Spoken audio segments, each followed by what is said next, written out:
Hello, everyone. Welcome to a book-based interview where today we talk to author Tamika Burgess.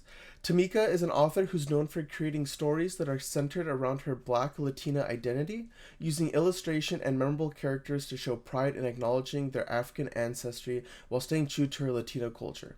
Tamika has released two books, Sincerely Sicily and Danilo Was Here, which you can check out on her website, www.tamikaburgess.com. And throughout this interview, at any time, if you are curious about following up on her journey being an author, please check out her Instagram at Tameeksb or TAMEEKSB on Instagram, as well as TAMEEKSB on X/Twitter. But Tamika, thank you for being here. Thank you for having me. Of course, of course. Just getting into it. First question I always love asking authors is, what made you want to become an author? And I think a cool part too is I did do research on your website, and you did Uh-huh. talk about how your experience in New York City was one thing that really got you into wanting to be an author and taking that route more seriously. And I just wanted to ask, how did that happen, and what was your decision like when you were living there? So whew, I always wanted to write a book, Mm-hmm. but I never knew what or how. I'm first generation American, so my parents came here with that American dream story, like doctor, lawyer, like work a job for a long time and retire, and then you're good. So I never saw in my family anybody do any creative stuff and like make a living from it. So, but I would have to say, like, the seed was planted in like fifth grade. We had this thing called the Young Writers Conference, and we basically wrote stories, illustrated our pictures, and my teacher was like, "Oh, your parents can send $10. We'll mail the book off and get it professionally bound." So I thought that was the coolest thing. My mom gave me the $10, and I still have the book to this day. It's called The Angry Ladybug. And I think that like planted the seed for me. But years later, I went to college, graduated, got my master's. I worked in advertising, and I hated every second of it. I did it for 6 years, and I was like, this is not what I want to do. Like, I felt like my cubicle was like a graveyard for my creativities. Like, it was just like the worst experience. So I one day I was just like, I'm gonna move to New York. And so my mom was like, go, you can always come back if it doesn't work out. Like I born and raised in California. So going to the other side of the country, different weather, it was like a whole like, what are you doing? But I just felt I want to do this. So being there, I don't know what it was, if it was just that, like I say on my website, the hustler spirit or what just got into me. I was like, I'm going to try this. So this is like 2013. I started out, I said, I'm going to just write about what I know, which was my story growing up being questioned about my Black Latina identity. My parents are from Panama, so growing up, people always asked me, what are you? Especially when they heard them speak with their Spanish accents. So I was like, I'm just gonna write a story about this. I haven't seen anybody else talk about this. I don't ever see Panamanian characters, so this is my lane. So I started out. I wanted to do a picture book, and then I said, well, this is like way too many words. Like if you know, picture books now are like 500 words. So I was well past that. So I went to like the next reading level up and decided to do a middle grade book. So being out in New York, I was able to join writing groups, go to conferences, meet other aspiring authors. It was just, I would have to say, like, I attribute that time to the community that was around me and the community that I linked up with out there that just really gave me that push to move forward. And then 10 years later in 2023, when my first book came out, I actually thanked my writing group in the acknowledgments because they were like my driving force. A lot of them, um, we were all doing, we were all aspiring at the time, but a lot of them marriage, kids, and I think I was the probably the one out of the group that really stayed with it. So I was like, oh, I'm like the little success story of our group that used to meet once a month at Panera. And so, yeah, I would have to say during that time, being in New York, the community that I was around really pushed my aspirations to, become an author. Yeah. Thank you Awesome. for sharing that. Yeah. Yeah, absolutely. I think, writing could be a really isolating activity. I don't think a Mm-hmm. lot of people really think of it being a social thing where people are like, oh, hey, I'm writing this, I'm doing that. Usually, when I think about writing, I think about like, it's you and a laptop, or like you have a coffee on the desk and you're just like, crunching out the numbers and you're just working as hard as you can. But Yeah. I think it's interesting how for you it was kind of like the community aspect of it where you were Mm-hmm. meeting people that were in the same scene and they were still wanting to do something with literature, and then like over time, you just end up working with other people and you just have all these things to show for it. And I think it's Yeah. exciting how that ended up becoming that first step towards you becoming a full-on author, which creating your own works and stuff. So Yeah. I think that's really cool. I think that's also cool how when you were young you're able to professionally bind your books. Mm-hmm. That's a cool option. I don't think I've ever had that option. I'm Yeah. 25. That's really cool. Yeah. um I think it's also great how you keep that story, because I think it's a really great like form of memento to be like, hey, this is where it all started. When I was young and I Exactly. really cared about Yeah. it. Yeah, that's really cool. Yeah. And I was wondering, what does your writing process look like? You had just shared that your first book was kind of based on your life. Do you have Mhm. like a process that you went through for your first book versus now your second book? What does that look like for you? The first one, I didn't know what I was doing. And it was a hobby. I was like, I'm just gonna try this. And then along the way, taking the classes and going to conferences, I was able to shape it. And then get it to where I felt like, okay, let me send this to an agent. Let me see if I can actually do this.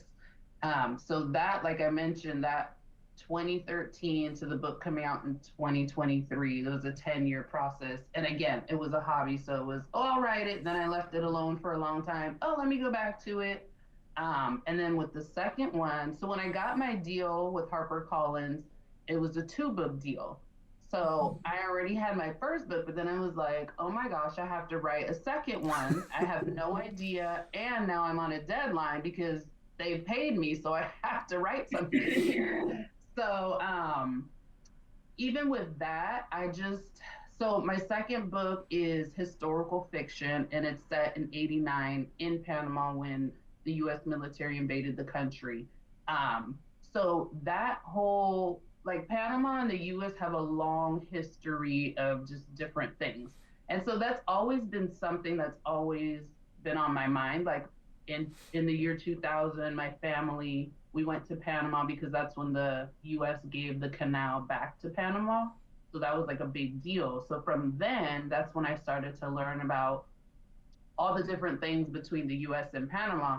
And so, and the invasion has been something that I vaguely remember. My family was here. I was really, really little when it happened, but I don't know. That just always stuck out to me. So I was like, okay, I want to do something with this story. And then in terms of the process for that with historical fiction, it was a lot of research.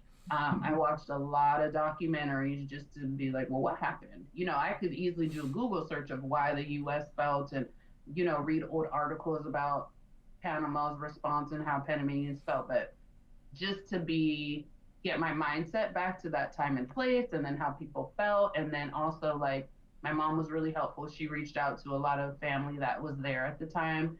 And then I even went on Twitter and I just wrote, was anybody in Panama during this time who wants to share with me? And I had like 3 people reach out. I sent them questions, very helpful. Like, one girl got on a Zoom call with me. She pulled up a map to show me like where she lived. So like that writing process, like that aspect was a lot of research, but the writing process too, I had to be really organized with my time. Thankfully, my day job, I work at a school, so I had Christmas break, spring break, which I'm on like right now, and then summer. So that was really helpful just to have those blocks of time where I could just like, let me write this draft, let me do this. My agent was really helpful because going through that the first time writing on deadline, I was like, this is due, but I don't know if this is a good story. So I sent it to her and she was like, no, this is good. She was like, send it. Your editor will go through this and you guys will, you'll refine it. But I think my mindset was just because I had Sincerely Sicily for so long and was able, oh, let me go change this. Let me go change that. And then when you're on deadline, it's like, oh, I don't have time to do all of that. So I was questioning myself. But even, and I told my editor too at HarperCollins, I was like, I don't know about this one. I don't know. And now when I look at it, I'm like, I think I like this story better than Sincerely Cicely, which is weird for me to say because Cicely's like my baby. I had her for so long. I'm like, I think I like Danilo's story better. Just, I think the writing and just the aspect of it. But I think it was hard. I'll tell you that. Like writing under deadline and just having that pressure of, and then two was in the back of my mind, like, oh, how are Panamanian people going to feel about this? Because it's the invasion is still a very polarizing topic. Like some people feel like the U.S. should not have invaded. Some people feel like yes, we needed the U.S.'s help. Um, some people just don't want to talk about it at all. I had reached out to a woman that I know. She's like a Panamanian historian, and she was like, I actually don't even want to talk about this. So I was like, ooh, so it's a really touchy subject. So that was in the back of my mind too, like, how is my community gonna respond to this? All while being on deadline, all while trying to, remind myself it's fiction, so I can make up, Danilo's experience. He's not the real aspect of the story. So it was a lot, I would say. But I'm thankful, like it pushed me as a writer. And then now I feel like, oh, I can write a story in like a month. Now I know I can do it because I went through that process. So it was just a lot of organization and being like really thoughtful with my time and putting in the effort. Um, a lot of no, I can't go out. I have to finish my draft or finish this chapter. So yeah, that was a long way to answer your question, but I hope I answered. Yeah, you did. And thank you for sharing. It sounds like you pulled, things from your own life and then had to go out and do the primary research of what Yeah. was, the real experience of being there or experiencing all of these things. Yeah. Yeah. You definitely chose like hard mode, I would say, because you decided to do like historical fiction with a deadline over like a Yeah. topic that, could be seen as like, what you're saying is polarizing and like touchy. Hmm. Because I feel like the biggest thing for me would be with fiction, I feel like the rules or whatever you want it to be, because you're creating something, it depends on your imagination. But when you choose Hmm. historical fiction, you kind of have a responsibility to make sure that, like, when the things are supposed to be accurate, like, you make sure you put in the research. And I think that's Yeah. a very awesome how, you were putting in the time with like documentaries and like putting it in with like doing your research, talking to people.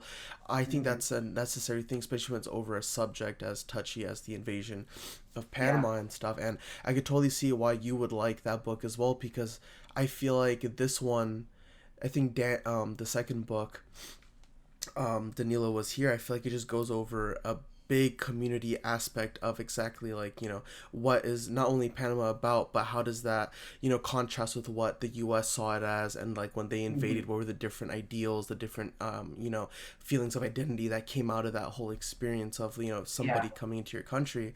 And I think that might be something that's it probably was a grander project, since Sincerely Cicely was more about your life, but I feel Hmm. like you were speaking for a lot more people. And I think that impact is really exciting, where you're able to create something that your whole thing is that you really love being Black Latina, and like this is like something you identify with, and now you have Yeah. something that you can share with your community, like, hey, I did the research, I did the work, and I want to share this with you guys. And Yeah. I think Danilo also captures the positives and the great stuff about being Black and Latino living in Panama, where it's like he's having fun with his friends and he's doing things that kids here probably don't do, since everybody has an iPad shoved in their face. You have Right. people out there, they're having fun with other kids, they're playing soccer, or like they're playing sports, and they're just having a great time. So I think that's a really great, I forgot what the trope is. It's like a slice of life thing as well, where it's like you have a kid that's also just living life, and he's just enjoying the Hmm. things that every other kid would. So I think that creates a lot of relatability to like the story as well, which I think is great. Yeah. And speaking of relatability, I actually also looked into your website, and I know you talk about your newsletter, Es Mi Cultura, and I just wanted to ask about that experience and what you learned from that, because I know on your website you said it went for around 5 years, and I just thought that Hmm. was really exciting because it seemed like a really interesting pivot from like the rest of the things you were talking about on your website. So I just wanted to ask about that. Yeah, so I started that when I was in New York. Again, just I don't see myself represented, right? So it was like where Sicily was also, I don't see myself represented. This was like, I guess maybe the adult version of it. And so I did it every month. Um, and it was just kind of like an all encompassing Afro Latina thing. I would just pull from whatever conversations or articles I saw online, put them in there. I would feature maybe 2 to 3 women just, doing whatever they were doing, whether they were in the media space talking about their Afro Latina identity or just a chef or I do the, whatever, just bringing acknowledgement to us was basically what it was. I ended the newsletter because one, I needed to put more. By then, I think I had signed my contract, so I was like, my time needed to go into the book. But I felt at that time the conversation with Afro Latina identity was moving past identity, right? Like it was moving forward, and I felt like I couldn't keep up, and I was like, to me, it was kind of getting stale, and it was one of those things where it's like, all right, you got to know when to stop, type of thing. But I keep the website active because I still get people who tell me, "Oh, I found you through the newsletter online." And it's so great. And so I'm like, okay, well, I'll let it live and let it be a resource for people, to look through either to find other Latinas or just to see who are just now people who are maybe now just learning about the term. Can go on there and just see, articles from that time or different things, different conversations that were going on. So yeah, it just came out of, I don't see myself, Right. because before a time, um, I don't know if you guys watch Love and Hip Hop, but Amara La Negra was on there, and then it was a big controversy with her being an Afro Latina, and people thought, oh, because she's black with an Afro, is that Afro Latina? So it was just like the term started to just get a little, and I was like, yeah, I don't know if I want to be a part of this space really with this. And then I didn't feel like I was bringing more to the conversation. So, but yeah, so it lives there. And again, that was just came out of, I don't see myself. Let me create the lane again. Like I said before with Sincerely Sicily, I didn't see books with Panamanian characters. Let me create one. So yeah, that's where that came from. No, I think it's really inspiring because I think I have a similar situation where my family's from India, but Mm-hmm. because of the British like indentured servitude slash slave trade and everything, my ancestors were taken to Fiji, and so that's where my family grew up in until my parents came to America. So Yeah. I consider myself Fiji Indian more than like just one thing, which is just be Indian because our culture is just different ever since like Mm-hmm. once they were transported to Fiji. The food's different, the language is a little bit different, and there's a little bit, especially in the way and like the nuances of like communication and stuff, like it's just different. So I feel like Yeah. it is important to say that I'm Fiji Indian, and the first response whenever I introduce myself is like, oh, I didn't know Fiji was so close to India, or oh, I didn't know that there were Indians in Fiji. And I'm like, Right. yeah, no, like, it's a whole thing. Like, here's the history of it.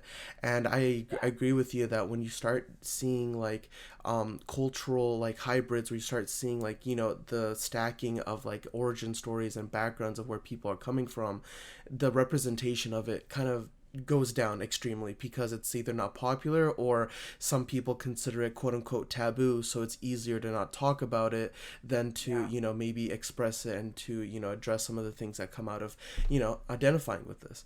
And Yeah. I think it's really inspiring that you choose to create stories that do talk about the pride that comes with, coming from where you come from, because I think this might inspire other people that might have a similar situation to be like, wait a minute, like, Tamika's doing it. I want to go out there and do the same thing as well.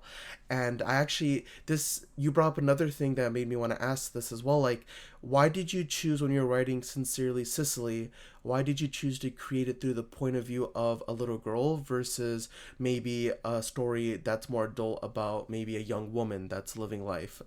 Like, why was it about sixth grade, or like, the grade of like what Sicily was in when she's going through her experience? I just feel like middle grade. I just thought back to where I was. Like I said, originally I wanted a picture book, but then when I thought about making her older, I did consider like YA, like high school age for me, I went through a lot of the questioning when I was actually in college because I grew up in the same community, like third grade all the way to high school. So my friends knew. They didn't, if, even if they didn't understand, oh, she's Black with her family's from Panama, they didn't question it because, they were just used to me. It wasn't until I went to college where people were like, wait, what? No way. And so I took that experience and I gave it to Cicely in sixth grade because I feel like middle school is when you really start to become aware of these things. Like I remember elementary school, fifth grade, I had all my friends, and literally when we went to sixth grade to middle school, somehow everybody just split off by race.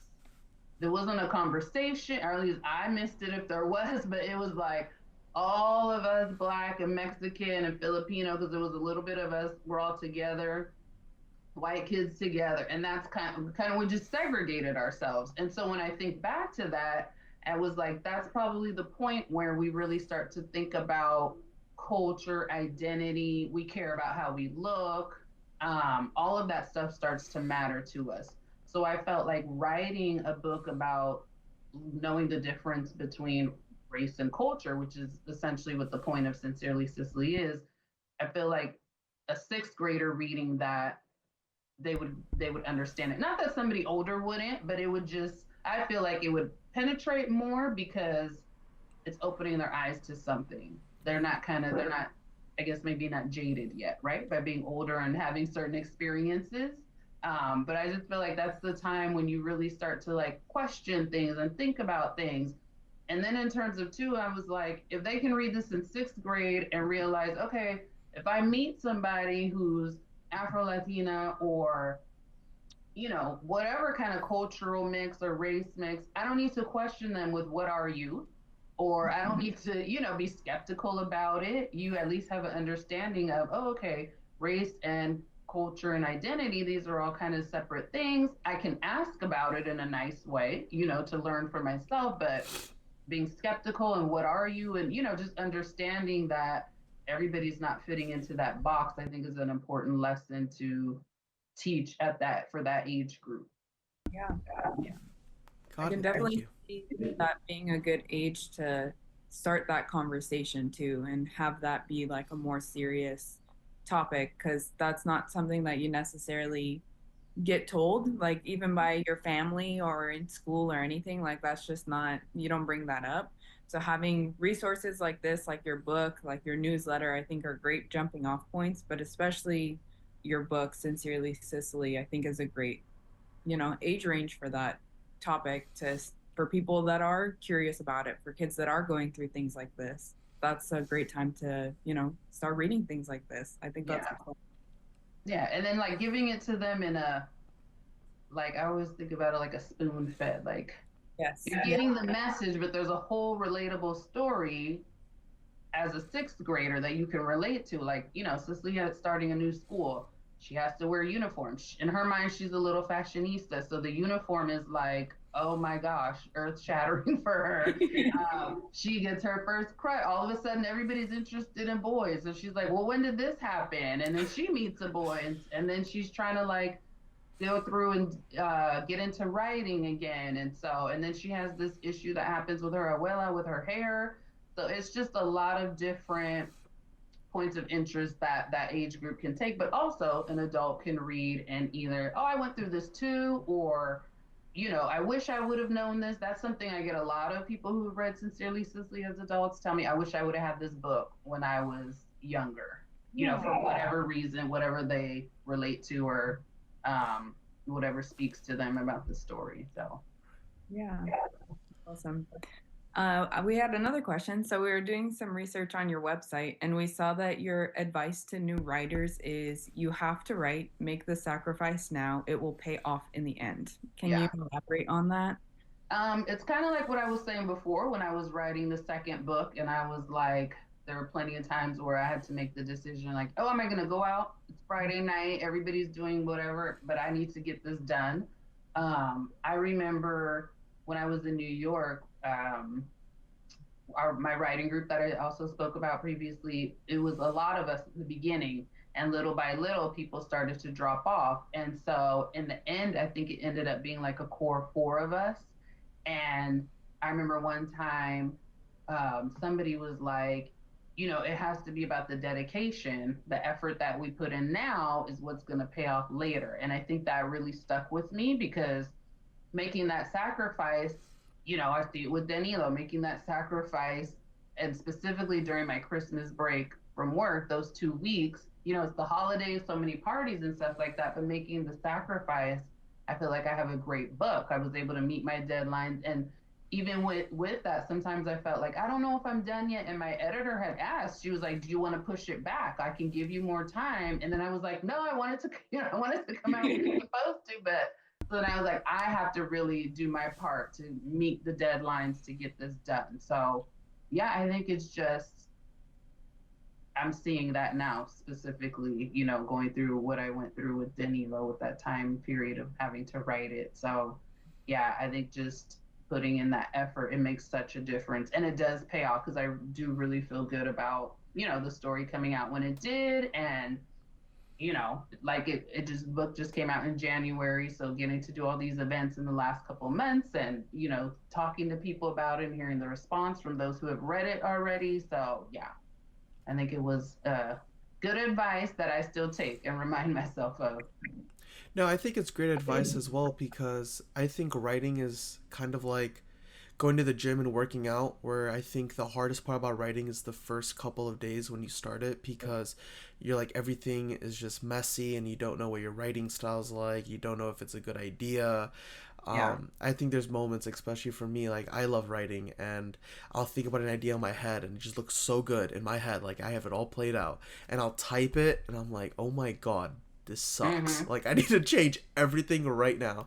And I Yeah. think it's necessary to have moments like that, as well as moments where you think your writing's good, because that kind of gives you a better understanding of how you need to operate as a writer. Everybody has their own Yeah. style, everybody has their own way of going about things. And I think it's exciting that when I actually, like when we looked at your website, we saw that, I was reading that and I was like, wow, this is really powerful, because I think a lot of people might give the alternate advice where it's like, oh, like, start when you're ready, or like start when you have everything thought out, like make sure everything's pre-planned and then you just go about and do it. But your Yeah. advice is kind of like the other way, where it's like just go with it as it goes along, and you might find yourself along, like, the journey, which I think is Yeah. more relatable, because if you always think about working everything out before you get started, you probably won't even start because you'll never feel comfortable going for it. While for your advice, it's more like, don't worry about it, just have a good time. And I think that's really important. um and speaking of like writing and everything, and I love asking authors this as well, but what's in the future for you, like besides, I know you released 2 books, and I know you're on your website, you mentioned that you're working on your next novel, but yeah, like what's next? So yeah, I am working on a third one. I sent my sample chapters to my editor, so I'm waiting to hear back to see, what we're gonna do because I'm not under contract anymore. So I have to basically go through the whole process again. Um, but yeah, I would love to just, keep writing books. I haven't been to Panama in a long time. And so since I feel like that's my lane, I'm like, I need to get back there to get some kind of inspiration. Um, of what else I can write about. I would love to do like picture books. Yeah. Um, Panama is known for its butterflies. So I would love to do something like in my mind, I could see like beautiful butterfly illustrations. But yeah, just to keep writing. At some point, I would love to get into like voiceover, voice acting, but that's like a whole nother beast to tackle that I'm like, I have to really sit down and carve out time for that. Um, but I think with the writing, now that I kind of feel like I know how to do this, I want to continue to keep doing that and keep telling stories, again, that are relatable, even though it might be middle grade specific, but that any age can read and relate to. I think that's the main thing. Um, you might have seen on my website, I have the quote about books being windows and mirrors. So that is really important to me to just let my stories be the mirror where you can read it and relate to certain things, but also let it be that window you can open and pop into this world and this culture and learn about something new. Like even with Danilo was here, a lot of people have been like, I didn't know the U.S. invaded Panama, so just that alone, right? So just creating stories like that. Like I remember having a conversation with my editor one time. I said, I don't want to just write like, oh, me and my best friend go do this. I said, and no shade to anybody who writes those kind of stories, but I was like, there has to be, like I was saying before, the spoon feeding that message, mixing that message in there with the good stuff. So for me, I feel like there's a point to this. So I think I've done that pretty well with my first two books. So I want to continue doing that. Um, but also making them different. Like as I work on this third one, I'm like, this kind of sounds like Sicily a little bit. So that's why I sent it to my editor. Like, well, what do you think? So yeah, I think just continuing to write books, and that is something that I ask myself a lot. Like, are you just gonna write books for the rest of your life? Like, what else are you gonna do? So I don't know. I have to really take some time to think about that. That's really So, but in interesting. the near future, yes, continue to write books. Yeah, yeah, no, absolutely. I think you do a good job at it, so I'm excited to Thank see you. what comes out of it. And I think it'll be interesting when you go to Panama. Maybe you could do like a little bit of a like a compare contrast from when you went there last time to now, and maybe it can be a Mm-hmm, story about the mm-hmm. country itself, and maybe that'll be really What's interesting. changed? Yeah. But yeah, no, I'm excited. I really do hope you go. And the butterflies sound great. Like the only thing I remember about butterflies in general, like we have the monarchs here in California, which are like the Mm-hmm. orange ones, but besides like a butterfly garden, I don't think I've seen one in a minute. So yeah, that'll Yeah. be exciting for you to go see a bunch of them in Panama and stuff. That'll be cool. Yeah. In Panama, we have the blue one. So Oh, yeah. Kidding. Mm-hmm. I guess we have to go, Jalen. We have to go check it out. That'll Yeah, be I'm cool. coming over.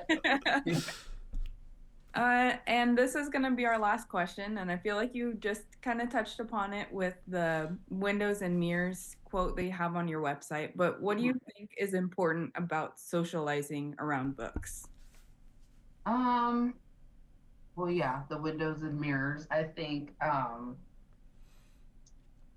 what exactly do you mean with socialize with books? Like, why should people connect over books? How do people connect over books? Is it important? Do you think that is an important part of reading? Yeah, yes, for sure. Because I think about me growing up, I didn't like to read. Mhm. And usually when you hear people say they don't like to read, it's because they have an issue with reading, right? But mine was I wasn't interested in the stories, especially the ones that were required of us to read in school. So I never read the books. I just, like BS my way through the assignments because I was like, I don't want to read these books. And so now I think kids are a lot luckier to have, yes, you still have the required reading in school, but a lot of those are getting changed. Um, Even in spite of the book banning that's going on, there's still way more avenues where kids can get books that again create that mirror for them where they can see themselves represented and then learn about other things that their world they might not be exposed to.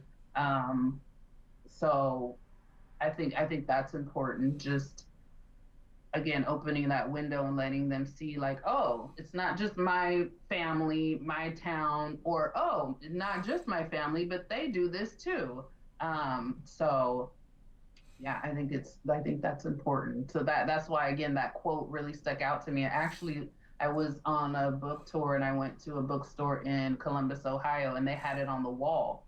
And I had never heard. So I asked the guy, I was like, "Who? What? Like?" And he explained it. And then when I went and I researched the woman, I was like, "Wow, this makes a lot of sense. Like, especially relates to what I want to do or what I am doing." So I Thank you think so much for Oh, sharing. yeah, I think your story is definitely similar to mine. I hated reading in school. I think there were so many books that I was forced to read, and I mhm, just came out of it being like, I hate reading. Like, these books yeah, suck, so there's no way that you can get me to read another book like this. And I literally thought that books were only stuck between The Great Gatsby and The Crucible, and I didn't want to touch any of that. And Yeah. so in high school, my teacher would always be like, you know, you seem like you really enjoy English. Like, why don't you read so much? And I'm like, why would I? Like, these books suck. And then I remember my Hmm. teacher would be like, no, there's books out there that you might enjoy more past this curriculum. So, you know, she always would tell me, like, make sure you keep on reading. And I was like, yeah, whatever. And then I Yeah. remember going to college and I would see people read for fun, but I was like, something's wrong. Like, I was like, yo, you okay? And they're like, yeah, you know, I Yeah. just read this new sci-fi book. I read this new, this biography. And I remember I first started enjoying reading when I was in college. I would read like articles and stuff of the courses that I would Hmm. take. And I'm like, oh wow, this is really interesting. Like, I really enjoy this. And then I would sometimes read some of the books that my professors would write. I'm like, oh, okay, this is really cool. But I think when it came for reading for fun, like when it came to reading for fun, at least, when I joined my MBA program, that's when I met Jalen and Elias, and Jalen was really big into reading. So she'd be like, "Oh, I just finished like my 13th book of like the year or whatever," and I'm like, oh, like, okay, like that's weird. And Jalen was like, no, like reading's really good, like check out these books. And the books that she would read, I remember reading the back of them, and I'd be like, oh wow, this is really cool. And she would talk to Elias about some of the books. Elias is our other co-founder, so she would talk to Elias about like, you know, things that she loved reading, and they started a book club. I joined them because I was like, oh, you know, I want to get into reading again. And that was like Yeah. the origin story for BookBase. So, you know, it's really great to Nice. ask authors, like, you know, what do you think about the socializing aspect of reading? Because I think, again, I think reading is kind of similar to writing in that sense where initially it's seen as an isolated activity, but there's so Hmm. many benefits that come off of talking about it with other people. And so it's Yeah. exciting to see, you know, what authors think about it because they're writing, they're the ones that are writing and reading and stuff. It's cool to see what other people, I mean, to see what they think about, you know, reading and stuff. Yes. And so yeah, to go along with your question too, I was gonna mention that too. Just hearing about, oh, I read your book and I passed it on to such and such, and I've done a few book clubs too where they've read it and I've gone and talked to them. And again, it's adults who have read, you know, reading this middle grade book, but just again having those conversations about I read it and this is what it sparked up in me and this is what I thought about or this is what it reminded me of. So yeah, I think that aspect of, hey, I read this book, you should check it out. Like I love that part. A lot of people have told me, oh, I have a friend that's Panamanian, so I recommended it to her, or oh, such and such told me about your book, so I got it for my kid, and then I ended up reading it before they finished. So That's really awesome. I'm really happy that, you know, we were able to speak with you about this because I think this is such a unique aspect of writing and I think a unique aspect of exploring identity and being, you know, open to sharing that with other people. I think is really powerful in a time where I feel like, you know, a lot of people might be more, you know, aware or more like, you know, self-conscious about wanting to open up about, you know, who they are and, you know, their identity and stuff. I think it's really fresh and refreshing actually to hear your story where it's like, you know, I never saw people being represented in books when I was growing up, so I'm creating that for people. And I think it's amazing how now people are coming to you being like, oh my gosh, like I needed this back then, but I'm just happy that I have it now. I mhm. think it's a really great you know, a story. And yeah, I just wanted to say thank you so much, Tamika, for coming on and sharing that story with us. Of course. For those that again that are interested, please check out the website www.tameekaburgess.com, Mhm. TAMEEKSB on Instagram and X. But Tamika, again, thank you so much. I'm really excited to see what further develops for your journey, and I really hope you end up visiting Panama. And I hope that gives you that Yes, inspiration me to too. create that next book. Yes, thank you guys so much for having me. Of course, Thank of you. course.